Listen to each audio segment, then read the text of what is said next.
Good evening, everybody. Welcome back to round 7 of FRS. The final race of the weekend in PC Division 2. I am Harrington, and I am joined once again in the commentary box by Quimbulus. Quimbulus, how are you doing?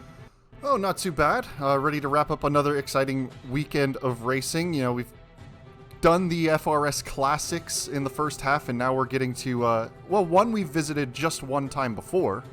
Season 3 Hungary, but the Hungary tricky technical track. We'll see who can keep from putting a foot wrong. You know, Div 2 has some very quick but less than consistent drivers, I would say, so there is some opportunity for somebody to get wrong-footed in what is usually a processional kind of race. All it takes is getting out of one little bit of rhythm, and we could have people really sending it, and boy do we know that these Div 2 drivers love to send it. Yes, indeed. This is, we're technically talking into the abyss at the moment because we are recording this little section for the YouTubes because the other races that come before us on the Twitch channel have been a little bit late. So this is our opportunity to badmouth the track while we have a chance. But as you say, it is one of those tracks where the form guide says it tends to be quite difficult to overtake here. DRS trains, yes, maybe, but ultimately it's you can actually end up with drivers sort of a couple of seconds apart all the way through because it's quite difficult to follow, lots of corners. To drive it, though, it's a lot of fun. Yeah, you know, even with the reduced effect of the dirty air, both with the 22 regs and, you know, it being a game where the dirty air is less, it's one of the tracks where you can absolutely feel it, especially that middle of the second sector that is just like a total rhythm section, and that's what really makes this track fun to drive. And you know, it's a driver's favorite, but not necessarily a watcher's favorite. But you know, form guide, as you say, typically not easy to overtake. However, that's typically with people being a little bit more careful. Form guide often goes out the window when I'm commentating as well, so we'll see if that can have any impact this evening. We have 4 races left in this season 6 of FRS, and it is Coral, as we saw a few moments ago there, at the top of the standings still in PC Division 2. He's pretty much been there for the whole season. Zados is pretty much at this point, I would say, the only realistic challenger now. I would say it's pretty much a 2-horse race. Yeah, and he's made his jump up from Division 3 and shown up very well. I do know that, if I remember correctly, Coral was saying that he may miss a couple of the final races of the season, so Coral needs to try and build that points gap before the end of it. I actually don't recall off the top of my head if Division 2 is one of the dropped race divisions, the thing I hate so very much, but you know, we'll just have to wait and see. I'll have to do some digging on that. As we get to the final couple of races, we'll get some new graphics up with championship permutations as we start to get to the clinch stages, but I think the lobby is pretty much filled. We may be pretty close to being able to run the intro. Good stuff. I was about to say on the subject of drop races, yeah, me too. Famously, of course. We've got a pretty good turnout. I think we've got 16 cars, it looks like, on the grid this evening. A couple of reserves stepping in there, as we are used to at this stage, and well, we'll wait until we get into qualifying for the big reveal, but an FRS celebrity taking part in the race this evening as well. So very excited to see how this one goes.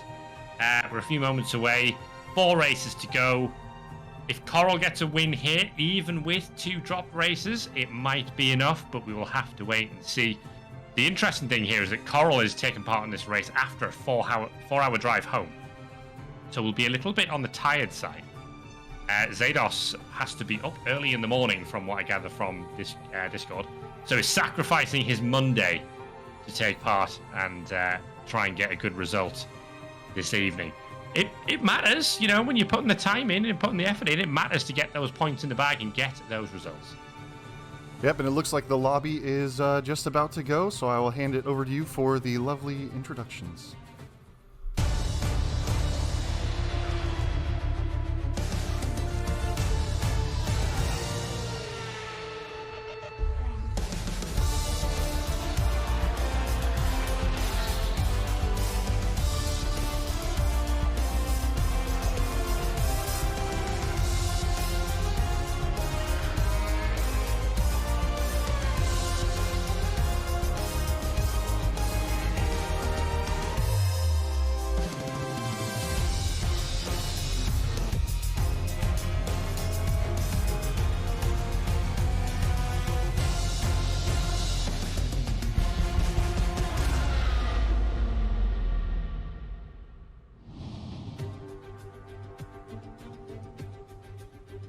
4 rounds to go in FRS Season 6, and the circus arrives in Hungary at the Hungaroring. Famous circuit on the F1 calendar, this one, dating back to the 80s for its first race.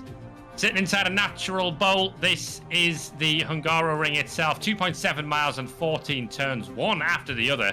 You barely get a chance to rest around this tight and technical circuit. Just the one DRS zone on the start-finish straight. It's only the second time the FRS has featured in the Hungarian Grand Prix on the calendar, last time being in Season 3. Second longest run from pole to turn 1 of the season. I mentioned briefly that long start-finish straight there. It's the major overtaking opportunity on the circuit, that late braking zone into turn 1 and the hairpin. Of course, the action can then continue back down the hill towards the long left-hander at turn 2 as well. After that, it's pretty much follow the leader. Turn 12 is the only other opportunity to really send it if you've got a really good run on the car behind coming through the twisty middle part of the lap. Soft tyres the fastest, as always. The hard compound about 1.4 seconds per lap slower, so it'll be interesting to see what sort of tyre strategies everyone goes for this evening. The medium, Mr. Dependable so far over the course of this season. Championship standings, as we've alluded to, it's Coral leading the way still with 114 points from the Red Bull of Dr. Zados. Milo is now up to 3rd, but is now quite a long way back to be able to challenge. And then the 2 AlphaTauris in 4th and 5th in the standings. And big news, everybody, it is very, very wet for this qualifying session. Yeah, definitely looking forward to seeing what the drivers can manage here in this lovely damp qualifying session. It does look, though, according to the weather... Wait, no, that's the wrong weather because it doesn't give me the right weather in qualifying. Ignore that. That was on the screen. I just hadn't taken that overlay down. I was going to say it projected to be dry at the end, but just ignore that entirely. Just enjoy what's on the track. My immediate reaction when I see the intermediate tyres is the car we're looking at right now, Lord Volk, who has probably been strongest of anyone in these changeable conditions. So I'm immediately looking at the AlphaTauri driver to be very, very competitive in this session. 16 cars on the field. Atherman, I think, making a debut at Division 2 level. And how can we fail to mention, in the Alfa Romeo, John Lemon graces us with their presence in Division 2 this evening. The Lemon themselves that everybody, is given life by when they join the server. So, has been a veteran from Season 1. And is always great to see them on the grid. Drove to a solid points-paying position in the last race in Div 3. So hopefully they can turn in another performance here in their reserve role. We're just about done shouting into the void as the first laps are getting done, as the PlayStation race has just ended on Motorsport. So we will be going live very shortly. But so far, nobody's had a full lap set in just yet. And of course, one thing to worry about here is track limits and invalidating laps. We've seen a lot of it in the previous divisions, and track limit penalties could come into play as well. I think one of the things to consider with the intermediate session is, I think certainly in the early part, it's good to just load the car up with a few laps of fuel and start just running laps around the circuit, because you'll find time as you go. Maybe with around sort of 6 minutes to go, you might pull in for a fresh set of intermediates, and then you know where the grip is. But this can be ever-changing all the way through the session. Arc is quickest with a 27.9, but we have no real inclination as to whether that's any good or not. Well, and Flashy goes almost a full second quicker onto a 27.1. Milo a 28.2. So Dan Gilligan going to be next across the line in the Williams on the intermediates there, and we will see what kind of lap time they will post in. And they go P2, 27.6. So a good couple of runs for the start drivers here. It's 18 minutes of qualifying sessions we do here in the FRS. It looks like Lord Volk just finishing up, and as you would expect, the wet weather specialist up into second right away on his first run. Very strong start. I think we're good to use the Twitch channel now, so we can maybe switch over to that. Yep, so stand by. Apologies for the quick pause screen coming up, and we should now, in theory, be live. Welcome along to everyone joining us on Twitch. We are about 5 minutes into this PC Division 2 wet qualifying session. Thank you for sticking around after that PS Division 1 race. Currently, it is second place in the championship. Dr. Zados, who was fastest in this session on a 26.8, ahead of Flashy, and the championship leader, Coral, just dropping down to P4 now, as Ark has gone up into third position. We are currently watching Clone Richie come across the line and move up into 10th place.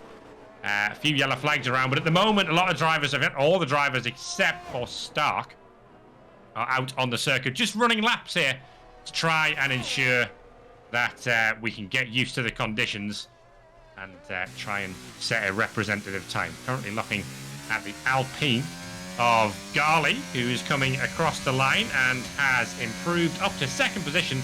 Worth giving a shout out to Dan Gelligan as well, who's up into the top 3 in the Williams, only a couple of tenths off the pace. So it's all pretty close in the early stages, as I think that was Lord Volk just popping up to P4 in the AlphaTauri.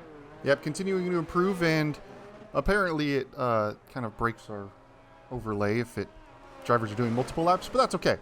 We'll keep an eye out, and keep an eye on the timing tower. Championship leader Coral has dropped down to 7th now. Cruzo, surprisingly, in P10. Usually Cruzo is using qualifying for practice laps and starts typically at the back of the grid and tries to avoid the early carnage, as there was a spun Alfa Romeo.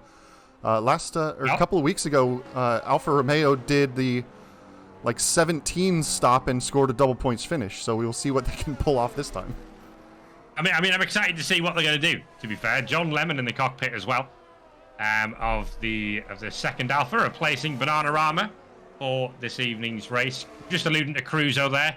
Renowned as a bit of a wet weather specialist, so will be absolutely in his element here. Can't do the last to first challenge from P11, though. We're going to either need to drop off the pace a bit, or it's a Red Bull 1-2, I've just noticed, as Riemann goes up into second place.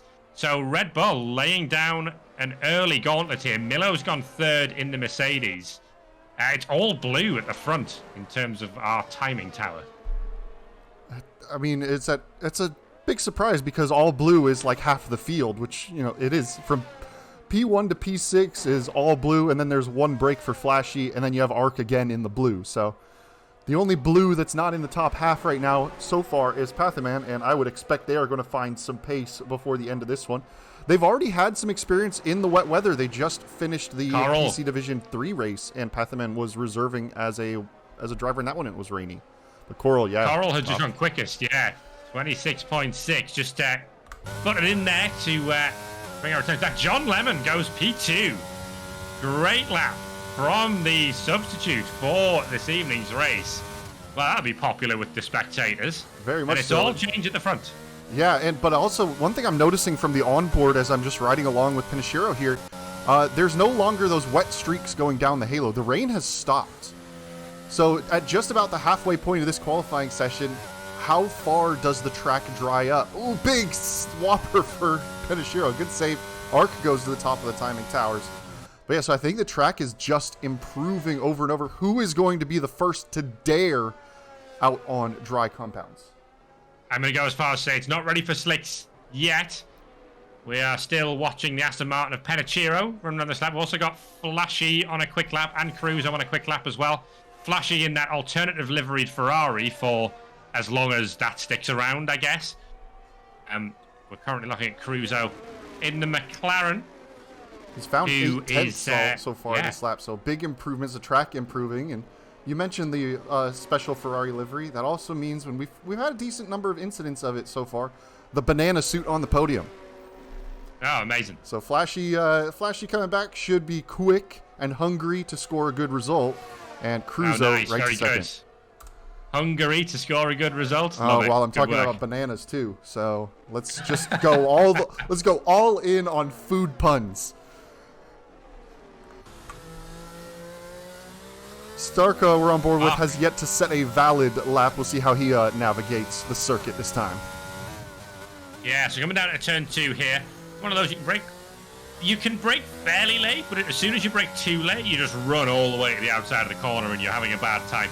Turn 3 is flat in these cars, but maybe not in the end. Flashy does go quickest, by the way, in that Ferrari. Turn 4 is a challenging one. Track limits, nightmare. And then the long turn 5. Right, wait to get on the power, especially in these conditions before we come up to the chicane at the top of the hill. How much curb do you dare take? How early can you get on the power? How much curb do you use on the outside? See a lot of the quicker drivers using all the curb and a little bit more on the outside there. And then it's the twisty bit, the left, right in the middle sector. This will bring us across the timing beam for sector 2. And Stark on a quick one at the moment. That seems to be within Flashy's current pole position time. Just the long left of turn 13 and the long right of turn 14 to go. And Stark could go from proverbial 0 to hero here. Round the final corner now comes the Mercedes. And out across the start-finish line. And it is second. Not quite close enough. Just lost a little bit of time in that final centre. Penachiro just behind goes quickest of all. This track is definitely improving. And we do have a couple drivers now out on dry compounds. Riemann and Dog have both, it at least says they are switching to the dry compounds. They're still in the pits. So, I guess I'm not surprised to see that Dog might be the first to dare onto dry compound tires. If there's a risk to finding a lot of time, but I think all the drivers are finding a lot of time. Patherman goes 5th quickest, and sorry to interrupt your point there. No, I was just going to say, if there is a driver to pick on the grid that will risk it for benefit, it'll be Dog. He is daring enough as well. Zados now also showing the soft tyres, so Red Bull are going in that direction. Lord Volk up onto the front row in the intermediate tyres, and new fastest lap from Daniel Gilligan, P1 for the Mercedes driver. Mercedes, Williams. It's a Williams. We can steal him. He was Mercedes last season. The Mercedes-powered Williams. There you go. He's our George Russell. He's our George Russell. Let's put it that way. We've put him in the Williams so he can develop as a driver, and then we'll promote him up to the big team. Okay, we are still waiting. As far as I can see, we've got one Red Bull coming out onto the circuit now, which is Zados, and it's set soft tires on that car. Yeah, Penichiro has pounded in 6 laps on those inters and is still out. 5 minutes just left to go. The rain stopped a good 4 minutes ago, and it still seems damp on the track. Yeah, Zados doesn't look to be having a good time. That's a banging lap from Milo, 1:24.6. These times are going to continue to tumble as we continue through this session. The problem for Zados here is if these soft tyres aren't the right call, he's about to start this race from P13. This is a huge gamble from the driver who needs to be getting a maximum score here. But having said that, championship rival Coral is down in P11 as well, but is on a lap, but has invalidated that lap.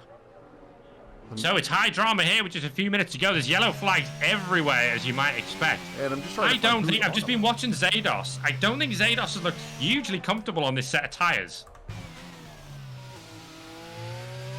It definitely looks uneasy.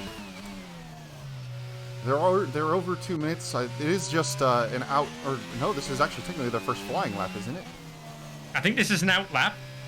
It's just not listed. Oh no, it might be shown. It might be shown as a flying lap. He might have fueled it for 2. He might have fueled it for 2 to do a double warm up, which would be a decent idea in these conditions. But I think he should be going now. We'll keep an eye and see how he makes his progress around. As you say, main championship challenger needs to do something to try and get out of the doldrums of the back of the grid. And well, if it's wet in qualifying, there's a chance it's wet in race. And Division 2 does have a relatively famous bit of shambles as Arc goes top of the fastest by a second. That is 1.1 seconds faster than everybody else. But Zados has found 8 tenths in the first sector alone. The soft tyres are the right way to go, and all of those drivers who are now sat in the pit lane are going to be getting those soft tyres on as quickly as possible.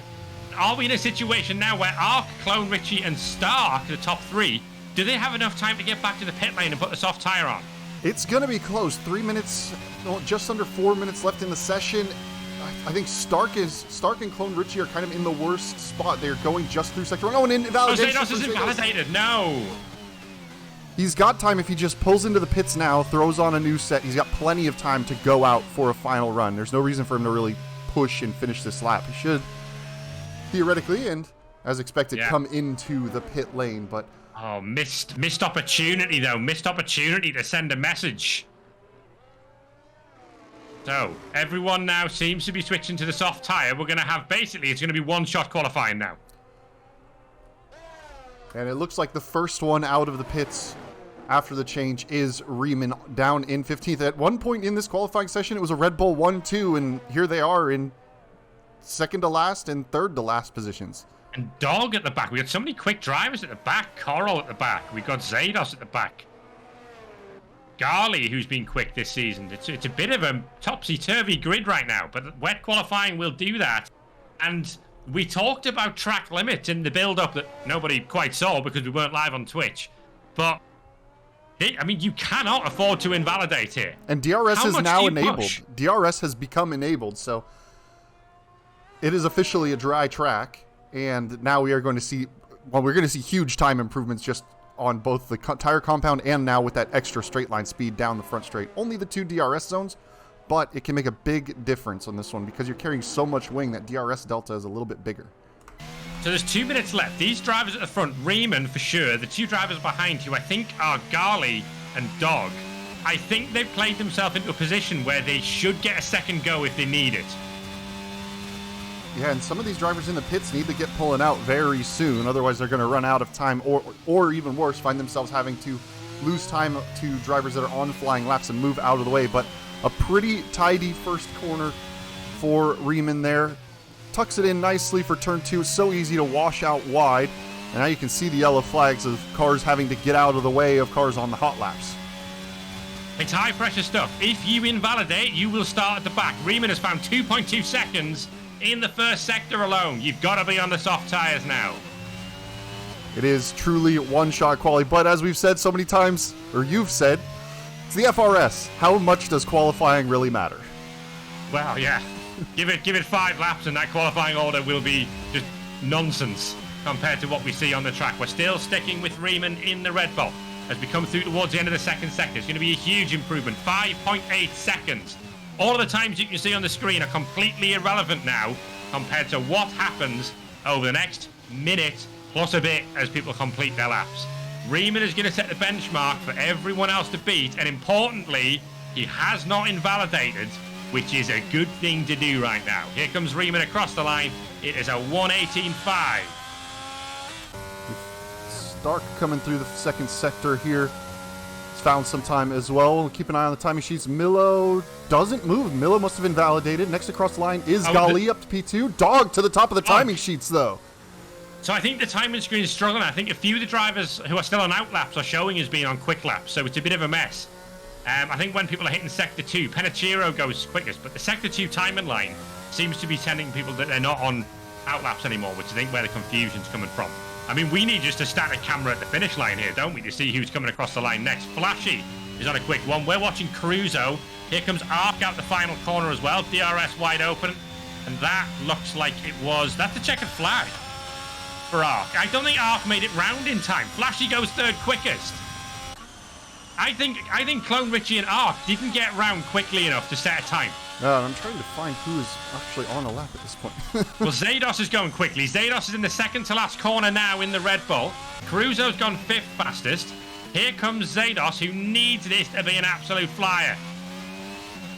Out of the final corner, still within track limits across the line. It is a flyer. A second.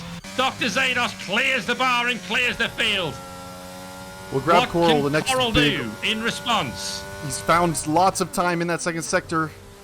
6 seconds up on his previous best. He's going to find probably another 2 seconds. It'll be nip and tuck, I think, right at the end here as the midfield is shaking out as they cross the line as well. Milo's gone second. Lord Volk's gone quickest. In out for the AlphaTauri, but here comes Coral across the line, and Coral is only 6th. Milo is 3rd, Penachiro 4th, Dan Gilligan in impressive 5th, no, 6th place, because one of the Mercedes, Stark, has just gone 3rd quickest. Is anybody else on a lap? I think the answer is no. Lord Volk, well, while it was intermediate conditions, Lord Volk was my tip. In the dry, gets the job done anyway.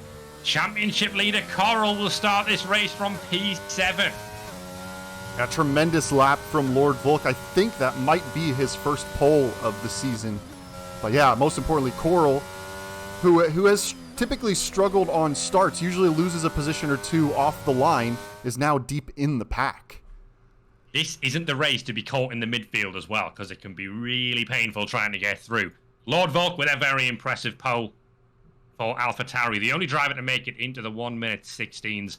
Zados, I think, will be more than happy with second place after a fairly chaotic qualifying session, and to see Coral down in P7 there.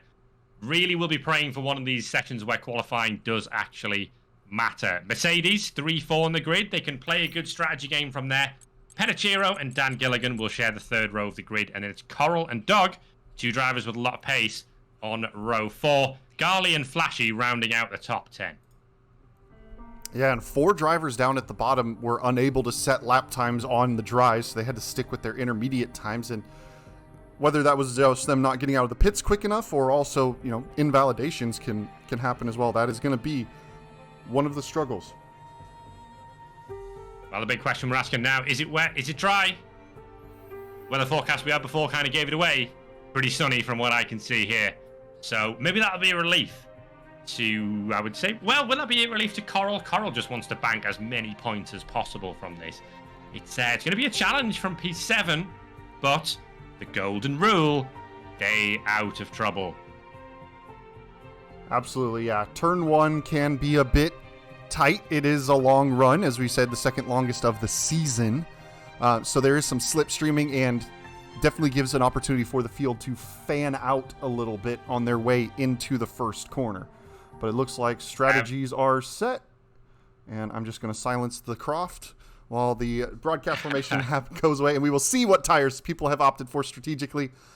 A mixture. Odds at the front. Arc the only one on soft tires. Interesting. I was about to say, for those who are involved in FRS GT series, the Assetto Corsa Competizione Championship, Turn 1 at Hungary in that championship was possibly one of the worst starts to any FRS rate ever. 17 cars got wiped out at Turn 1 in that. We don't even have that many, so if we manage to wipe out 17, I fear for Bernd Mailander here. We will see how it goes. Driver of the day, Bernd Mailander. Are we picking that now? Well, I hope you never not. know. It's going to be Lord Volk and the AlphaTauri at the front. And then Dr. Zados in second place on the right-hand side of the grid as we currently look at it. It'll be the left-hand side when we see it from the start. And then keep an eye on the 2 Mercedes, who we know will play the strategic game in the background.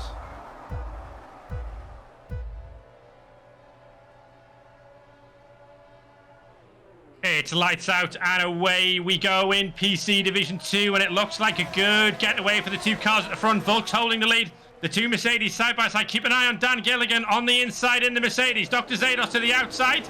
It's all fairly clean so far through Turn 1. Very well behaved. No contact at all, and we can run down the hill towards Turn 2 now with Lord Volk still in the leads. It looks to be a very clean race start. Coral side by side with Gali there as they continue, and they're just gonna have to sort it out. This is where really drivers need to figure out where they slot in. Now, Clone Richie and Flashy were running side by side on the way. Dan Gilligan's around the outside at Turn 4, not again. Clone Richie is out. Clone Richie's out. Arc is out. And Arc's There's been a out. big crash between those two. I think contact, and it's a full safety car. Yeah, that's a safety car. I think. Well, we saw Dan Gilligan there just sort of roughly out of shot, trying to go around the outside of Milo into Turn 4, Stark even into Turn 4. I think we've had maybe 3 into 1 doesn't go into that corner, and we've had it coming together. 2 cars out already. Well, it's not 17, but it is 2. And, Dan Gilligan doing Dan Gilligan things. We've seen him make the overtake there in Season 3. He's gone for that move in Turn 4. Where he just slings it around the outside. A season there, wasn't it? I believe it was a finalist. I don't recall if it was the winner, but it was definitely a finalist at minimum. But I'm honestly surprised he slotted in when he was nearly level with the Mercedes into Turn 1. I thought for sure he was going to have a little bit of a go and really wrong foot the Mercedes, but a good jump off the grid from Dan Gilligan. Coral got a decent start, only lost the 1 position. After they've typically had some woes getting off the line and usually getting swallowed up by the field, they've held position quite nicely through those first couple of tricky corners. But it's Division 2, and we've got a lap 1 safety car already, and here we are. a couple of pitters, Cruzo and Riemann, not into the pits at the end of that first lap. I think Riemann was involved in the incident because seemed to drop quite a long way off the back of the pack.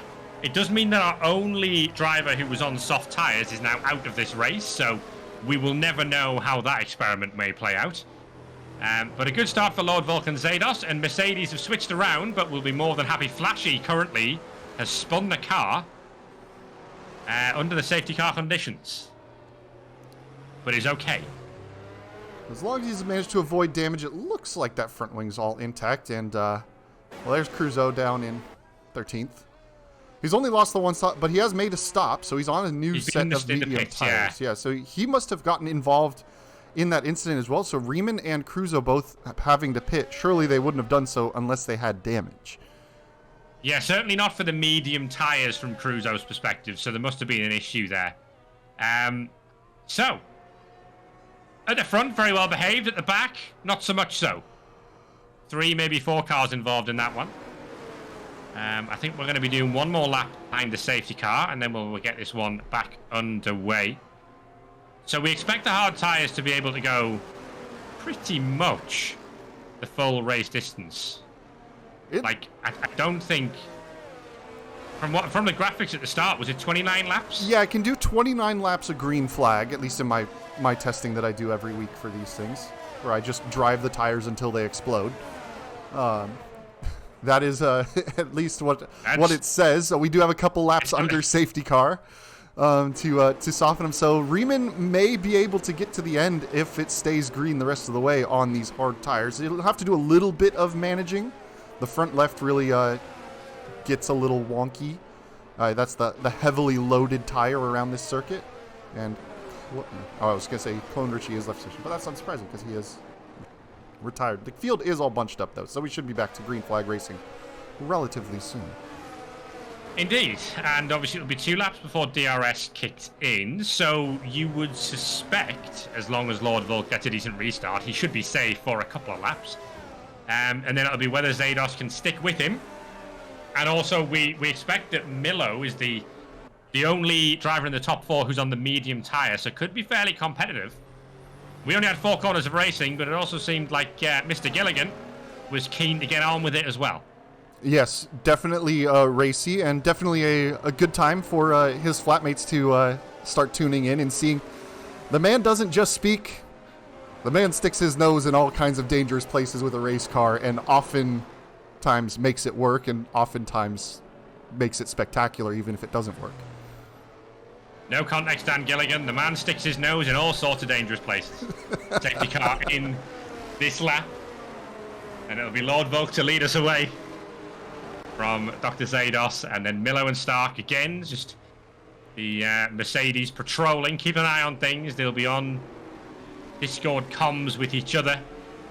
And working out what they can do to get ahead of these 2 Red Bull back cars at the front. That includes the Red Bull, which I assume is Red Bull back. Lord Volk is leaving this fairly late. I'm not sure whether that's a good idea at the Hungaro ring, all things considered. It's bunching up a lot now in the background. Volk has gone, and Zados has been caught napping a little bit there. So Milo is going to be considering having a look as we come down towards turn 1. May not be close enough. It's all kicking off in the background. 3, 4 wide there. Flashy Dog and Cruzo, who's made a couple of spots before they even made it down to turn 1 there. So Dan Gilligan now challenging Stark as they come down the hill. Round the outside goes the Williams. Further up the road from this, and he's managed to get the move done. Great pass from Dan Gilligan in the Williams, and he's up to P4. He's gone and stuck his nose in and made it work that time. There's yellow flags behind. It looks like that is Lord Volk off the track. Volk. What has happened from the lead of the race? He's dropped it. And it looks like he's come on the track ahead of Riemann. I don't know if there was contact between the two, but Riemann was on the back of the train with Pathman, and all of a sudden is now still behind Lord Volk. But that's now just a nightmare for Coral, because Dr. Zados has the race lead and the tires that can go deeper into the race. Dog has also managed to get past Coral as well, so Coral remains P8. And Dog looking up the inside of Golly side by side. Oh, it's so close in that second action zone is turn 12, but now Coral... Man, the back of this field is really racy today, and usually Hungaroring is a follow the leader kind of affair, but today Division 2 is showing it is anything but the case. We haven't even had DRS yet. But I think they're trying as much as anything to get these moves done when the opportunity presents itself, because we know it's so difficult to overtake around here. Milo looking competitive up at the front. Dog trying to the outside. The two McLarens side by side as Cruzo challenges his teammate into turn one and now spins around. There may have been a little bit of contact there. Oh! But that's a unsafe rejoin, surely, and John John Lemon's Lemon's out. out. Coral gets a 5-second penalty for a collision with John. Oh, it's Coral. This is Coral, not Cruzo, who's round. Yeah, Coral had lost... I don't know if there was contact between Coral and Cruzo, but one of them went around, and in the process of rejoining, Coral came across the track and collected John Lemon, who is out of this race. It's only showing a local yellow, so I think with the way the field is bunched up, it's going to clear that car without a safety car. Yeah, the car is cleared, so we will stay green flag racing. I had a David Croft moment there massively. It's Coral, championship leader, who is at the back. No nose cone on the car, and will clearly be picking up an unsafe rejoin penalty, I think, after the race as well, because he did just drive back onto the circuit in front of the Alfa Romeo there. Yeah, he has been given already by the game a 5-second penalty for causing the collision with John Lemon as part of the unsafe rejoin. So I would guess that the stewards would factor that in, that the game has already done a portion of the punishment. But he does have to come in, serve the 5 seconds, put a new nose cone on. He needs a safety car to really be anywhere in this race. Panachiro around the outside of Stark. The medium tyre is the one to be on at the moment. If you are anyone except Dr. Zados, who is still managing to hold things together at the front. We've got Lord Volk and Riemann changing positions at turn one as well. Volk on the recovery on those hard tyres. But Zados going strongly. Milo and Gilligan sticking with him in these early stages. Yeah, they're starting to... Pinashiro's going to try and bridge the gap as Stark seems to be a little bit of a cork in the bottle, as now he's got Gully and Dog on the back of him, putting some pressure through the chicane. You really can't make too many overtakes through this unless you get wrong-footed, in which case, if you get a little wrong-footed through this very rhythmic section, you're going to lose 4 or 5 tenths to the cars behind. It's not just one corner. If you miss up the first corner of that whole sequence, you're messed up for all of them. Yeah, a lot of pressure here from Gali and Dog, as you say, who are trying to clear Stark, who's very much gone backwards. Remember, him and Milo were nose to tail as we restarted this race. Milo has gone forwards one, or in fact, really has stayed where he is, and Stark has dropped a couple of places already, and it could be more with DRS now active. Stark already defending to the inside as Gali looks to the inside in the Alpine and is going to make an easy pass, surely, on the Mercedes.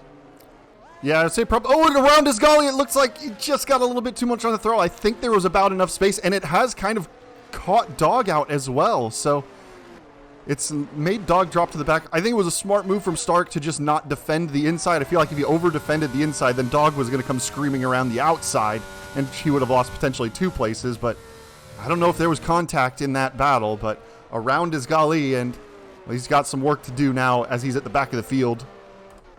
It's all a little clumsy into turn one today, isn't it?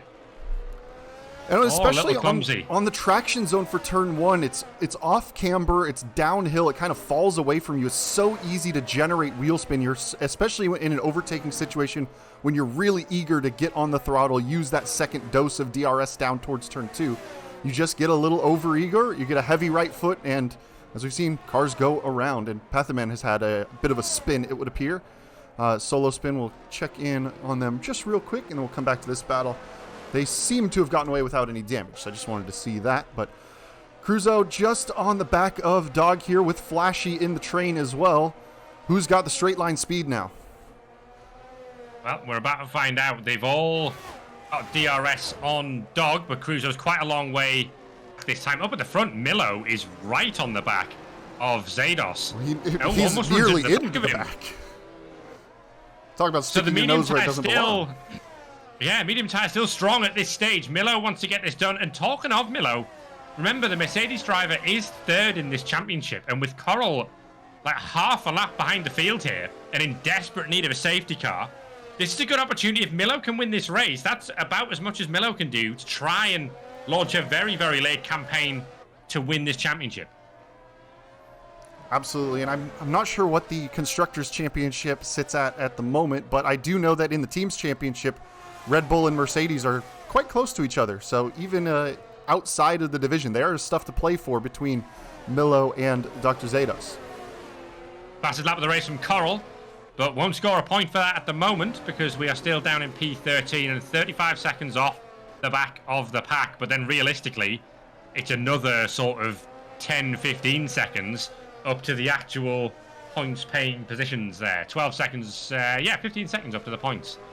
So lots and lots. I mean, it's not even work to do for Coral. It is needing a safety car at some point in this race. It has settled down a little bit as Milo continues to put the pressure on Dr. Zados, who's doing very, very well on those hard tyres in comparison to everybody else on the hard tyres. Dan Gilligan has come back into DRS range as well. Yeah, at least from personal experience in my race, I was on the medium tires and I was behind somebody on the hards. Around lap 11 and 12 is when I finally stopped being able to hang with them. They kind of crossover point hit. So Milo's got to make it work in the next couple of laps. Otherwise, I would expect to see them start to drop off. But Dan Gilligan has absolutely gotten a shift on and is now getting himself involved with this fight for the lead. 3 teams, 3-way fight at the front. And we've seen this from Zados and Milo this season. Not so much from Dan. He's been, as he always is, really, very hit or very miss when it comes to the race this season. So hopefully he can stick this out and get himself a podium, maybe even go better than that and get a win this evening. But there's a long way to go. We're just about to come on to lap 10 of this Hungarian Grand Prix. Milo 6/10 behind Zados. Gilligan 6/10 behind Milo.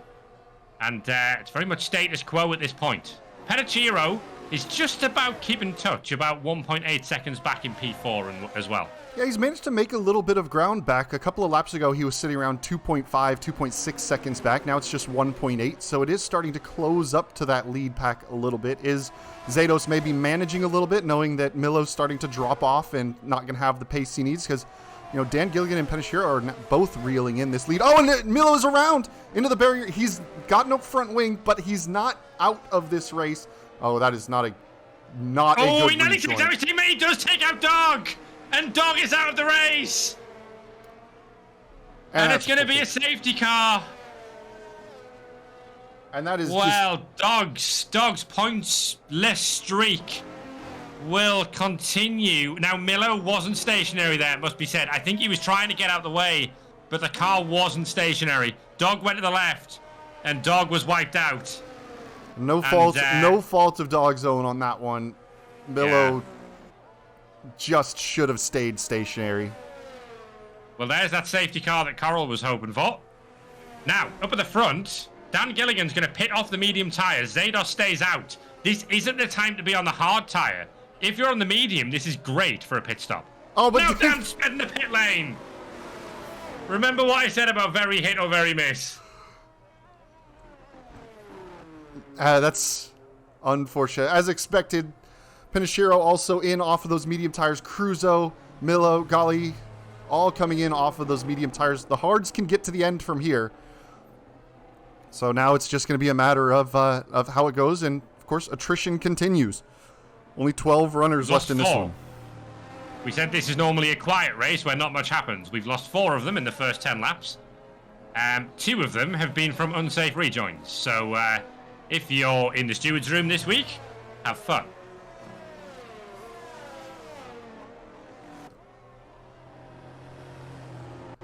Yeah, I'm just glad I'm not ST1 this season.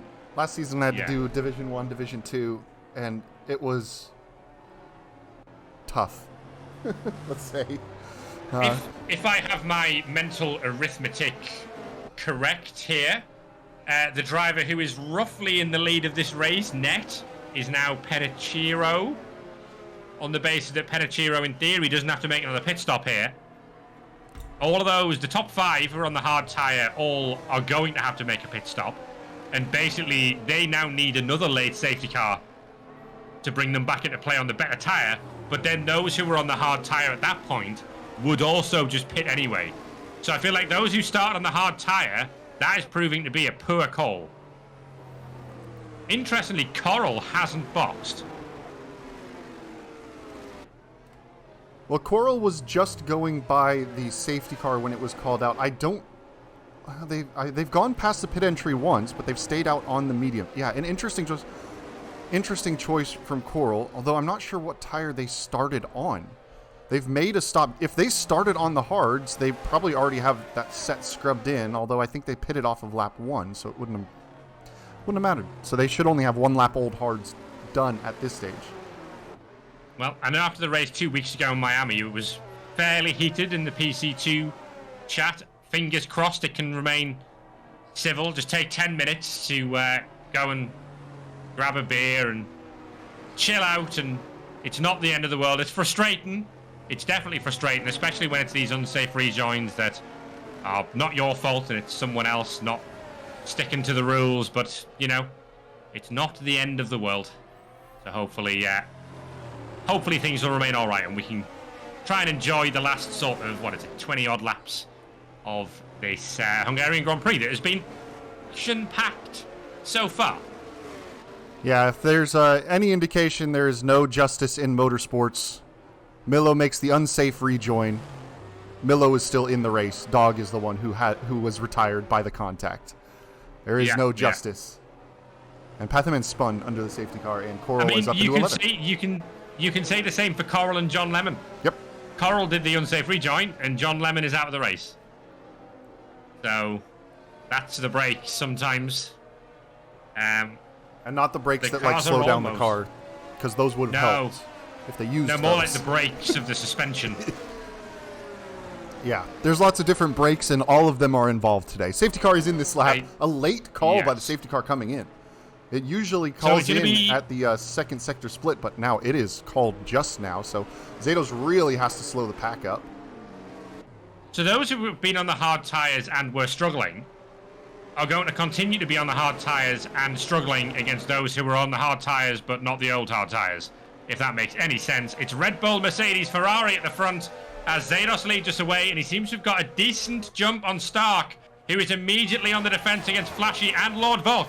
Lord Volk on the inside of the Ferrari as we come down towards turn 1, and Lord Volk looks to have that move done and dusted. And this lovely camera angle where you get to just sit in suspense until they come around, and there's some movement. Dan Gilligan now up the inside of Riemann. He's going to stick his nose in. Oh, a little wiggle for both of them. They might have been a little bit of contact. Oh, and now Caruso is getting his elbows out. Oh, wow. Oh, off the track Riemann's in the wall, and Riemann's out. Riemann's out of the race. Is that going to call another safety car?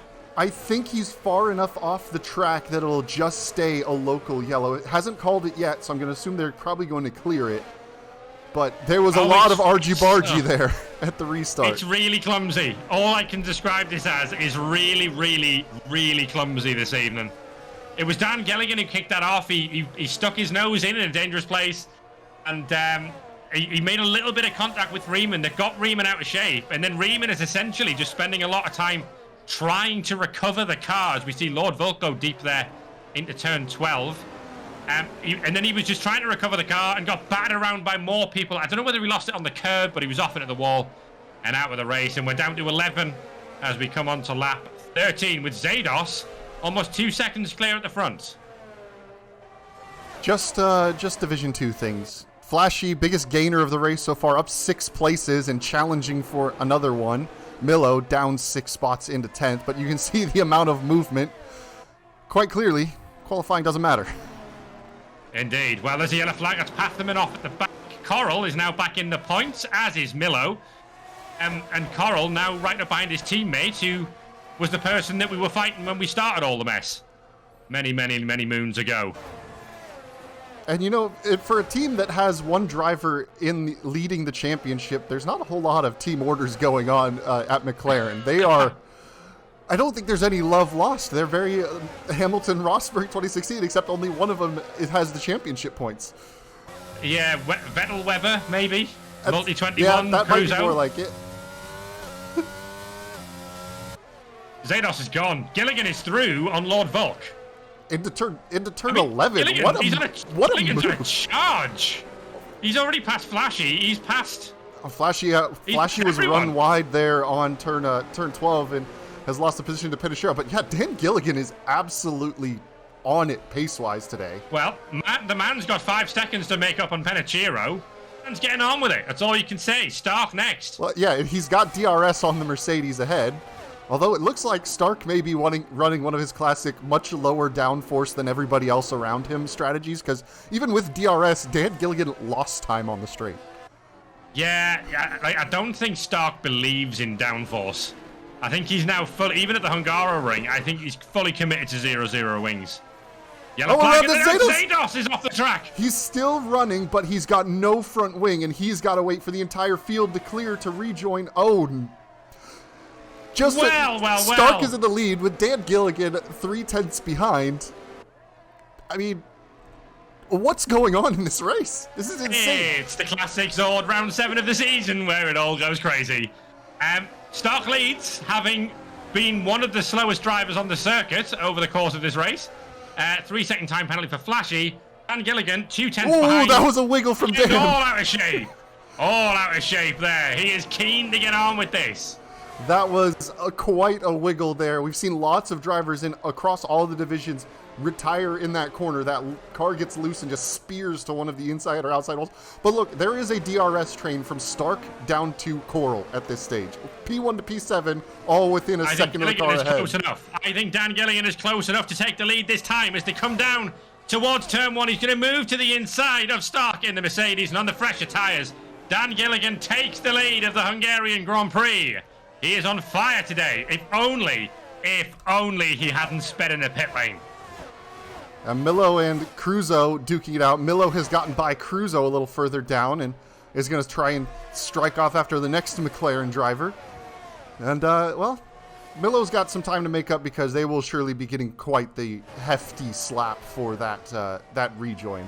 That'll be probably more than a 5-second rejoin penalty. Yeah, next up on the list of drivers to have a go at passing Stark today is Lord Volk.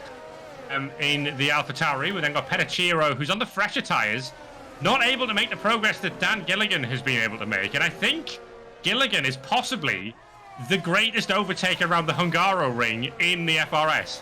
I don't think that's a stretch to say. I think that's pretty much on the money. The man is just the bravest one out here, I think. But he does it he's done it mostly in a way that is not like full send death. He does get the car mostly slowed down. I won't say all the time, but Dan Gilligan has broken the 1 second of Stark. Was it before or after the detection point? Stark does not have DRS. Lord Volk does.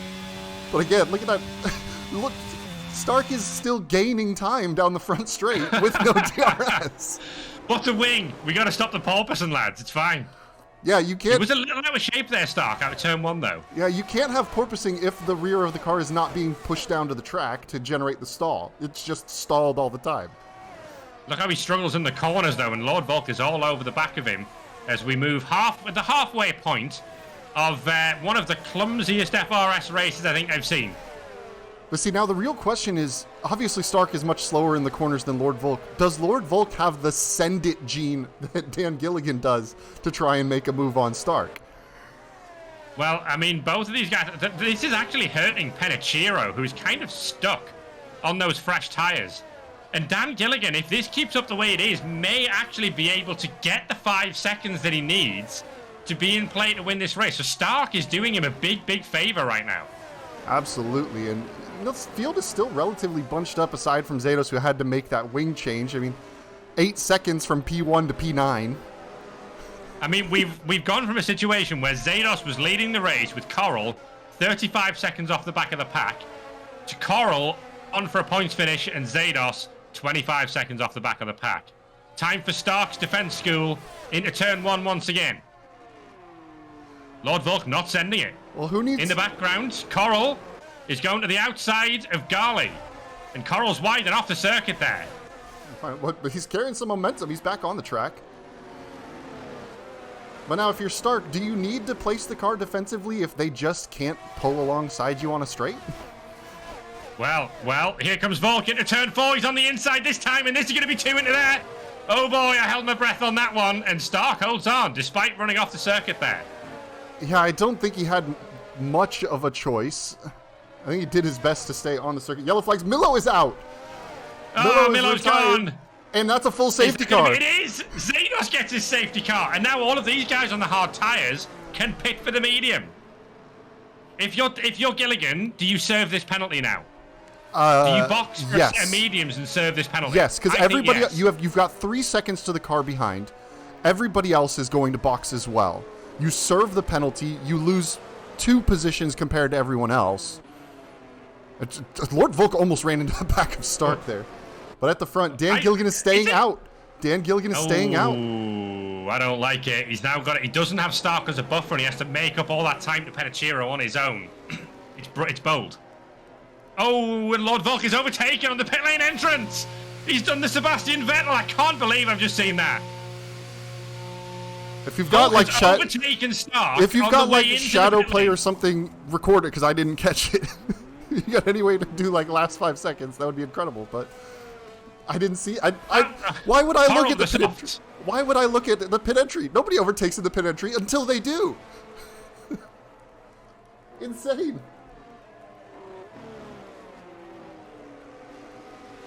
Well, where are we at now? Remember that qualifying session that I talked about? That was a waste of time. Random grids, reverse grids, who knows? Coral is now in 7th place and on a set of soft tyres. Zados has stayed out on his medium tyres. But he's now back in the points because we've now lost 6 drivers here.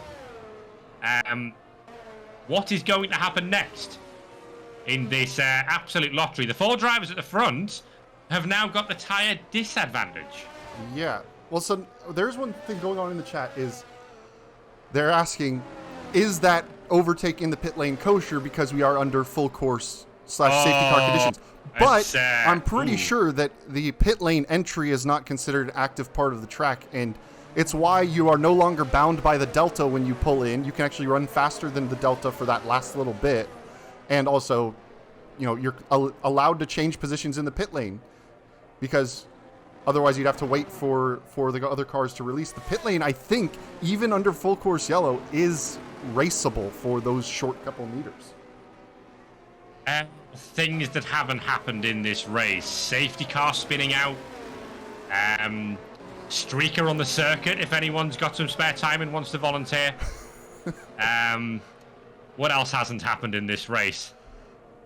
Not a lot. Pretty much everything Alpine 3-4 now. Pathaman has been facing the wrong way probably about 6 times in the first 20 laps, and here he is in 4th place. Like, what's happened to Stark? Coral has passed Stark. Why is Stark dropping down the order? I think there was some overlapping, and they're trying to get themselves resorted. Okay, well, Crusoe's now in the pits, and Crusoe has gone for an old set of hard tyres. Pathaman counting libel for or getting incorrect how many times he spun the car. Pathaman, it's spoken, so it's not libel. Didn't you see the original Sam Raimi Spider-Man with Tobey Maguire? J. Jonah Jameson himself says it. So that's, if it's in print, it's libel. This stream is going off the rails, and I'm here for it. If you turn subtitles on, I guess it's in print. Does that count, though? Do subtitles count as print? And I always and to be fair, I always make sure to set, when I upload these videos to YouTube, English UK. So I'm pretty sure they can't pick up my American accent, so it transcribes things wrong. What is going to happen next in this race? Safety car in this lap. I don't know what's going to happen next in this race, but we will grab the race leader, who is Dan Gilligan, and is really, really backing the pack up. He's got it. He's got a 5-second penalty. He needs to get 5 seconds clear of Penachiro to be able to win this race. And by God, will that man be kicking himself over speeding in the pit lane? He'll be absolutely kicking himself. But he needs to kick that accelerator at some point soon and get this race back underway. He's gone at the start of the final corner and he's spun it. I cannot believe it. Surely not. Penachiro leads on the restart. And Lord Volk is already on the inside of Pathaman. Well, I said we haven't seen everything. We've now seen another thing. And there's Zados and Flash in the background. But Lord Volk is now in a great spot to try and win this race. Volk up into the podium places. Keep an eye on Stark as well. Well, that's gotten very interesting already. And did Dan just maybe not? Oh, big snap from Pathman. It's Coral's in the wall. I think he may have slid just shy of the wall, but that big snap of oversteer from Pathman as he was gathering it up, the entire pack just caught up to him and nearly caused a big incident. I think Lord Volk's trying to make a move on Golly into the chicane, side by side. Little bit of wheel banging as he's onto the outside curb. They're still going to be side by side. And I think Lord Volk has just about got it done. My goodness. Who said you can't overtake around Hungary? Because this is insane. I'm going to bring out a term I've never used before. It is the Uber Mega Shambles. It's an Omni Shambles. I've got no idea what's happening. I don't even know where to look. Does anybody want to win this race? I don't know where to look. Because at any point, somebody that's 4/10 back could absolutely send it into a corner. I don't know where to look at close battles because they're all close. And by Division 2 standards now, everything is an overtaking opportunity. Cruzo is 5th. Flashy is within a 10th of him as we come down to start lap 22. Penachiro leads, if you care. I have no idea what's going on. Here comes Stark on Garley as well down into turn 1. Stark on the outside. The old hard tyres are really struggling now. And Lord Volk is beginning to catch up with Penachiro. Stark's making a move as well. Look at Flashy and Zados. Suddenly, Coral's at the back again, and Zados is in the points. And now there's overtaking. Stark round the outside. It was like 4/10 the gap into that braking zone. How are... What's happening? Stark's through. This is absolutely incredible. I think Flashy might be the next closest, but who knows at this point? Cruzo's probably going to send it on Golly pretty soon. I'm going to keep an eye out for that. But Flashy is... So Lord Volk has gained half a second already on this lap, and now Coral and Dan Gilligan are side by side as we come into the hairpin. I think Gilligan's got wing damage possibly on that Mercedes. Yeah, he's missing an end plate at the back of the field. I mean, I'm going to use the line again. He's very hit and he's very miss. And he stuck his nose into a dangerous place, which was the wall. I just don't know what to say anymore. Dr. Zados is all over the back of Cruzo now, who's got to try and stay in touching distance of Golly. DRS is now enabled. They won't have it down this run of the front straight, but they will next time. But it looks like Flashy has gotten a better launch off the final corner than Zados. He's in the slipstream. He might be too close in the slipstream to really do anything to gain any momentum. Defensive goes Cruzo. And so Coral's up to P9, and then Lord Volk at the front is only 4/10 behind Penachiro. Lord Volk is in a very, very good position to win this race. But this fight in the midfield, Cruzo is now the proverbial cork in the proverbial bottle. I guess Garley might count as that. Who knows? Everyone's a cork in everyone else's bottle right now. And some drivers have bottled without corks. We'll keep an eye on the lead battle because now Lord Volk on those medium tires has got some work. And a flag. That's Flashy around. Flashy. It looks like he's going again. You moved the camera away for a second in this fun. Exactly. It's like the opposite of stage fright. It's the inverse. So there, that corner. That's not where you overtake. How? I didn't even look there because there's no reason that an overtake should happen into that corner. I'm absolutely flabbergasted. There's nothing. I'm going to ask people to keep it civil in Twitch chat, please, because I can't be bothered to deal with that. So let's just not. Because up at the front of this race, Lord Volk is all over the back of Penachiro as we come down into turn 1. And Dr. Zados is looking to move around the outside of Cruzo, side by side. He's got the extra grip. Oh, it looked like a big wiggle from Cruzo. At the front, Lord Volk takes the lead. He's sent it down the inside, and Lord Volk now leads this race. And he's going to have to make some good use of those medium tires now to press on and get away from this field.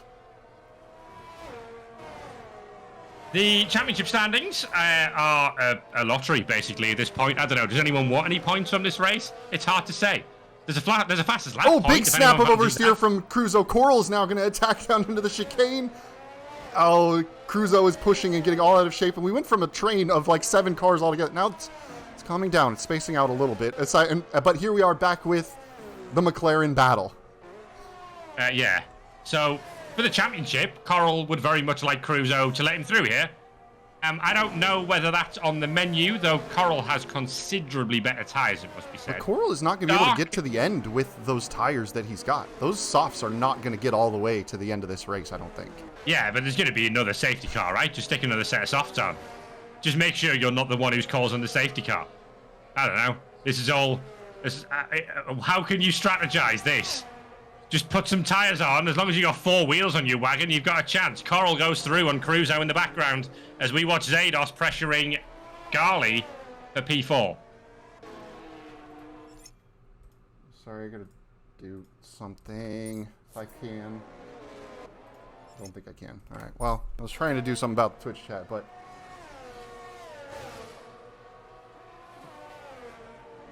this is a crazy race. Let's keep it focused on that. This is an absolutely insane race. Lord Volk now 2.3 seconds out in the lead. Dan Gilligan setting the fastest lap of the race and is closing up on Flashy, who is in P9. I mean, everybody who finishes is going to score points today. And our championship challengers, Zados and Coral, are P5, P6.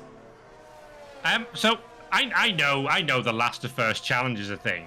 Has anyone ever done the first to last to first to last to first challenge? Can we just call that the ping pong challenge? I don't know, man. God knows what this is. Penachiro is under pressure from Stark for P2. Garly is under pressure from Zados for P4. Because I feel the action in this one is going to go right to the death. Lord Volk is kind of checking out. And the one thing Lord Volk doesn't want right now is a safety car. No, we're finally under 10 laps left to go in this one. It has been an absolute cracker. Stark is closed up to Penachiro, though, and well, we're going to grab him because look at this straight line speed. He was 4/10 back on the braking zone to turn 1, but coming out of turn 2, he's just going to go straight on through. And I actually caught that one. Is Stark driving one of those land speed record cars, which just holds fast in a straight line, but we can't do the corners? Yeah, pretty much, yeah. Because now he's definitely burned lots of battery. He is going insanely quick at this point. The back, Flashy and Dan Gilligan are having a fastest lap battle, and incredibly, and I mean this is genuinely incredible, I'm now looking at Zados and Coral, who are a mere second apart. Those two have been separated by a combined minute and 20 seconds or something over the course of this race, and they're now about 1.2 seconds apart. It's honestly kind of impressive. As they continue to strike. Coral's going to continue to try and make some inroads with those soft tires, but I think they're going to start to hit their deg phase very soon. Dr. Zados would love to put a car between him and Coral, and he may be in the position to do so. He's close enough this time, surely. Get on the battery, get on the DRS. Garly defends immediately to the inside. But there might be so much straight line speed here from the Red Bull, he can just drive all the way around the outside as we come down. Into turn 1, we've seen lots of clumsy incidents here. Garly leaves plenty of space, and Zados is going to get that move done. He's up into 4th place. It's not quite over yet. Garly can carry that momentum around the outside. It does switch to the inside. If he can just stay alongside, no. Zados, just with that extra grip of the medium tires, gets through. Lovely. Okay. That was clean. That was about the first clean overtake we've seen all day. We'll take it. Coral immediately moving to within about 6/10 of Garly now on those soft tyres. But how long are those soft tyres going to last? That's the question. They can go about 13 laps. However, they lose their performance after about 8 or 9. So we're pretty much right there. Although, what is an old soft compared to an old hard is the other question. Because Garly's got 16 lap old hard tires on already. And, well, we'll just have to wait and see. If we're getting into amateur philosophy now, what is an old soft compared to an old hard? Into the pits is Coral, so he's done. He's had enough of those soft tires. I think that is the right decision because there's no way they're getting to the end. He's got to try and will he clear Flashy and he Gilligan? Should. Is the question. It's about a 19 to 21 second loss in the pit lane. So he should be relatively, because it was 28 seconds the margin to Flashy there. So he should be quite clean. And yeah, he's about to hit the pit exit and they haven't even turned the final corner. So it was barely even a question, was it? So Coral will now be hunting that fastest lap bonus point. Zados will be delighted to have seen Coral disappear off his little timing board on the top left of the screen. And suddenly, it looks like a bog standard Hungaroring race with everyone about 2 seconds apart. Yeah, How boring. If you tuned in right now, it's been boring. Don't go back. Yeah, it's been nothing. Absolutely, you've missed nothing. Just ignore the chat as well. There's nothing going on there. And see, and one of the things, so Coral is on another set of softs. Of course, with the rain in qualifying, normally you'd burn through 3 of your 4 sets of softs and only have 1 fresh set for the race. But with all the rain in qualifying, drivers only did 1, maybe 2 runs on softs. So they had 2 or 3 sets of softs totally fresh and available. And well, Coral is going to try and hunt down Pathaman before the end. 10.6 seconds the margin with 6 laps left to go. So he's got to find nigh on 2 seconds a lap. Yeah. Here's my question. Here's a little quiz for the chat. There are 10 drivers left in this race. How many of those drivers have not led this race? Well, let's see. So Lord Volk has led, Stark has led, Penashiro has led, Dr. Zados has led, Dan Gilligan has led. I don't think Coral has led. 50-50. I think half of the field has led. And I think every driver has been in the podium positions at least at one point in this race as well. Maybe Pathaman was a high of P... No, because Pathaman got up to P3 when Dan Gilligan spun. Yeah, so I think every driver has been in the podium positions at some point in this race. Except maybe Cruzo. I don't know if Cruzo's been that high. I think he might have been before the first round of contact between him and Coral, maybe. I don't know. It's been something this race, but now Lord Volk leads from Stark by a margin of almost 5 seconds. Penashiro 3 seconds. But here's the thing: Coral now 7 seconds the margin to Pathaman after just 1 lap on the softs. So he's getting a good 4 seconds in that 1 lap. I think that's quite quick. I think he's got a good chance to catch him. I mean, could he catch Cruzo again? Do we have enough laps left? Probably not. It'd be tough. I imagine we're about to see a fastest lap of the race pop up on the screen. I think that was his out lap. I think that was his out lap. I think. I'm not sure. He says 2 laps old. Maybe. Who knows? The closest fight, I think, is Zados chasing down Penachiro. So looking at each driver's best lap, he just set that 18.480. So he was just less than 700ths slower than Flashy's best lap of 1:18.4. I would estimate that based on the timings, Coral is probably not burning a whole lot of battery. He's not going full pelt 1 lap fastest lap. He's trying to save some battery so when he gets up to overtake, he's got something to work with. That's probably fair. So it's 5 seconds now. The gap at the front, near enough. Obviously, all the drivers there's still the worry of track limits penalties, on which I must say, by the way, only 1. We're doing very well. The last time you broadcasted a Hungaroring race that had Dan Gilligan in it, he was making up his track limits. He had something like 21 seconds worth of track limit penalties in that season 3 race. Like he genuinely almost got disqualified. So 7/10 now between Zados and Penachiro. That's kind of the best thing we've got to look at. Well, Coral has already made it in the first half or next lap, now down to 2.3 to Pathaman. He still can't get that fastest lap, though. I think if he felt like burning all of his battery to go for it, it's a much lighter car than when Flashy set his fast lap. He could go and get it. I do think that he is thinking the long game. Zados has left the session. No, surely not. More drama. That might be the ultimate commentator's curse, that we finally get a battle within 1 second. We switch to it, but we got another. Oh, Pathaman is just letting Coral. That's probably smart from Pathaman. Yeah, that's fair. It's just fresh softs versus old hards, like in the middle sector. Why fight it that hard? Just run your race. You just have to get to the end. Why risk some kind of side by side with the way overtaking is? No, Zados AI is pitting. Oh no! No! And Pathaman's saying he has wing damage, so it's the comfort. He's got a 10-second gap to fly, or 13 technically with the 3-second time penalty to manage. But Dr. Zados pits out. The most brutal disconnect in FRS history.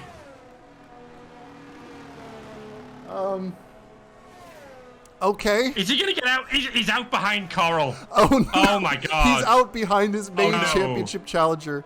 He's side by side with Pathaman. Oh no, surely that hasn't just happened.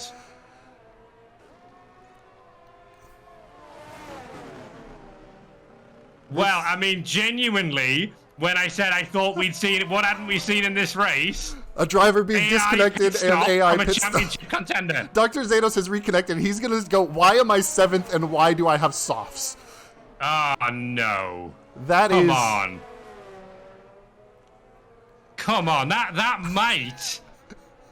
That might, I mean, I suppose he's fortunate, and we're fortunate from a championship perspective that Coral isn't like, hasn't inherited the lead from that or something. Because that is brutal. And it's a 4-second gap with 3 laps left to go. That is just... But Coral's on the soft tires as well, like, you're just not going to catch that up. And Coral is starting to eat into the lead of Cruzo. It's now 2.3 seconds to his McLaren teammate. Are we going to see some last lap McLaren fireworks? Like, you can see him on the main straight.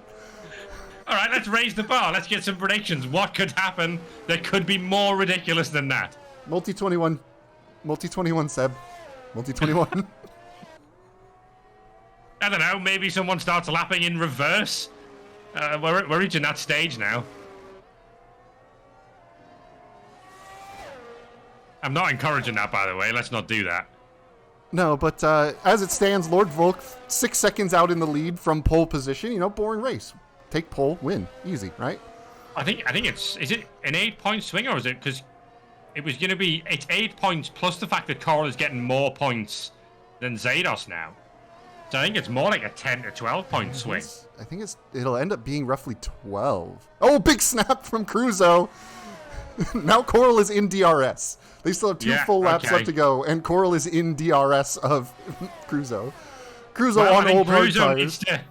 Cruzo needs to fire the green shell DDoS behind him now, which seems to be a thing that Penichiro managed to pull off. Come on, guys. Zados is coming, by the way. Zados is quick. He's caught up about 2 seconds to Coral. Multi-21, guys. Multi-21. Well, Cruzo is moving over to the right-hand side of the track. He's let go Zados' fastest lap. But Cruzo is defending. He is not letting Coral through. That is a genuine defense. Look, he's pushing him all the way to the curb. I think Coral should be able to get... No, look. Cruzo, there's contact. They touch. Oh, but Coral manages to stay steady, and Cruzo's going to stick it out the inside. Cruzo leaves the nose in! Oh, my God. I think the job is... No, Cruzo's going to go... They touched again! He's genuinely hit him. This is absolutely absurd from the McLaren drivers, and Zados is now within half a second. What is actually happening? What is going on? And now look at Zados on those even fresher soft tires. Yellow flag is Dan Gilligan, who's off. All he needs to do is... Well, even at this point, if he retires, he's still 90%. So he's classified. All I would say, you know, McLaren, if you start moving out the way and letting teammates through, if you're not giving 100%, Zach Brown will go and sign someone else, right? So you got to be on it. You got to be on it every corner. It doesn't matter who the opponent is. Well, I think Cruzo's... Well, we've got another Cruzo defensive masterclass about to happen. I think Zados should have it. This is like watching Esteban Ocon or something, or Fernando Alonso, when they defend insanely against their teammate, and then Max Verstappen turns up, and they just wave him through. We've genuinely seen everything. We've seen the Fernando Alonso defend your teammate. We've seen the Valtteri Bottas just wave the Red Bull through and don't defend it at all. We've had an AI pit. It's a final lap, by the way, and Lord Volk is on his way to win this race. And what a race it's been. We were speculating at the start of this whether the Hungaroring tends to be one of the more boring races, actually, all things considered. As Dan Gilligan gets a 5-second penalty for speeding in the pit lane. I imagine he entered the pit at 120 miles an hour. But out of the final corner comes Lord Volk to win again in the PC Division 2. A comfortable margin from Stark, who incredibly is going to come home in second place, having been the absolute trolley train for most of that race. Chiro stayed out of trouble. Well-deserved podium in the end for the Aston Martin driver, and going to say the same for Garly in P4. Those two had the quietest race and actually managed a one-stop, incredibly. After all that chaos, Garly only made the top. Well, look at this. The top Zados 4 versus Coral, by the way, was only was 7 close. tenths apart. Got very Zados close at the end. furiously crashing the car across the line. I think it says a lot, though, that the top 4 drivers are all the ones that one-stopped and drove mostly sanely this entire race. This is one. This Dan is one Gilligan of those has picked things. up a track limits penalty on his final lap. This is one of those things where, He's now so he's passing the AI car of Stark because Dan Gilligan didn't go a lap down. So everybody else, he's somewhat unlapped himself, but TV time for the Williams team. Shout out to Dan Gilligan, who is going to score a point. Who has the fastest lap? Dr. Zados did manage to get the fastest lap at the end. But this is an outlap, so he can't take it off him. Yep. Yeah, it's just an outlap. This is a pure glory run. This is just a glory run. Well, he's going to cross the line for P10. Ark, that's a really good question. I don't know. It's got to go down as a miss, specifically because it could have been a hit. I think he made some of the most incredible overtakes we've seen this entire season. But also... Yes! I love it. You know what? He was the only person not in the top 5 to one stop. Pathaman just drove his own race and ignored everyone else.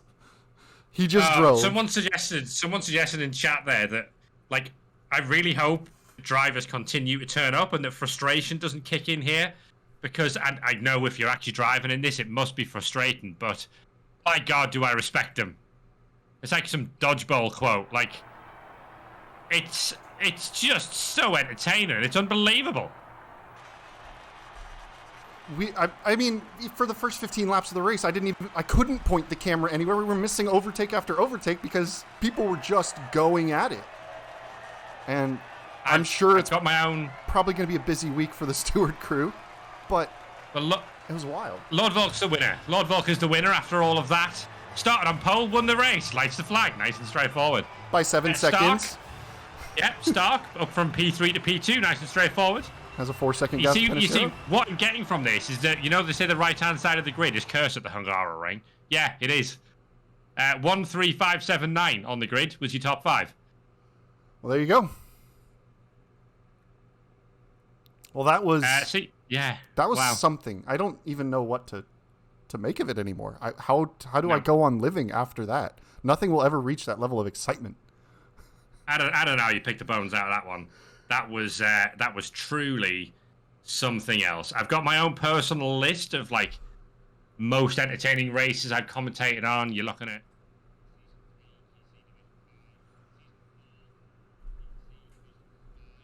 Austria. This is up there. This is really, really up there, as that was something special this evening. And everyone who drove in it, with the exception of Lord Volk and maybe Stark, probably absolutely hated it. Yeah, it was... We had fun. Well, I had fun. Yeah. Let's do it again next week. We're going to go to Melbourne. It's a street circuit. Same time next week, chaps. Yeah, let's do it. I'm up for it. My God. Boy. Wow. We will wrap up the stream there because I think I need to go and lie down. Yeah, I'm exhausted after. I'm absolutely exhausted. Well, all we can say is after all of that, Carl extends his championship lead by 1 point. So there you go. That was an hour well spent. We will catch you next week on FRS Motorsports. Thank you so much for tuning in. Thank you to Quimulus for his superb co-commentary this evening. And thank you to everyone who drove in that race, whether it went well for you or whether it went badly for you. You guys absolutely rock.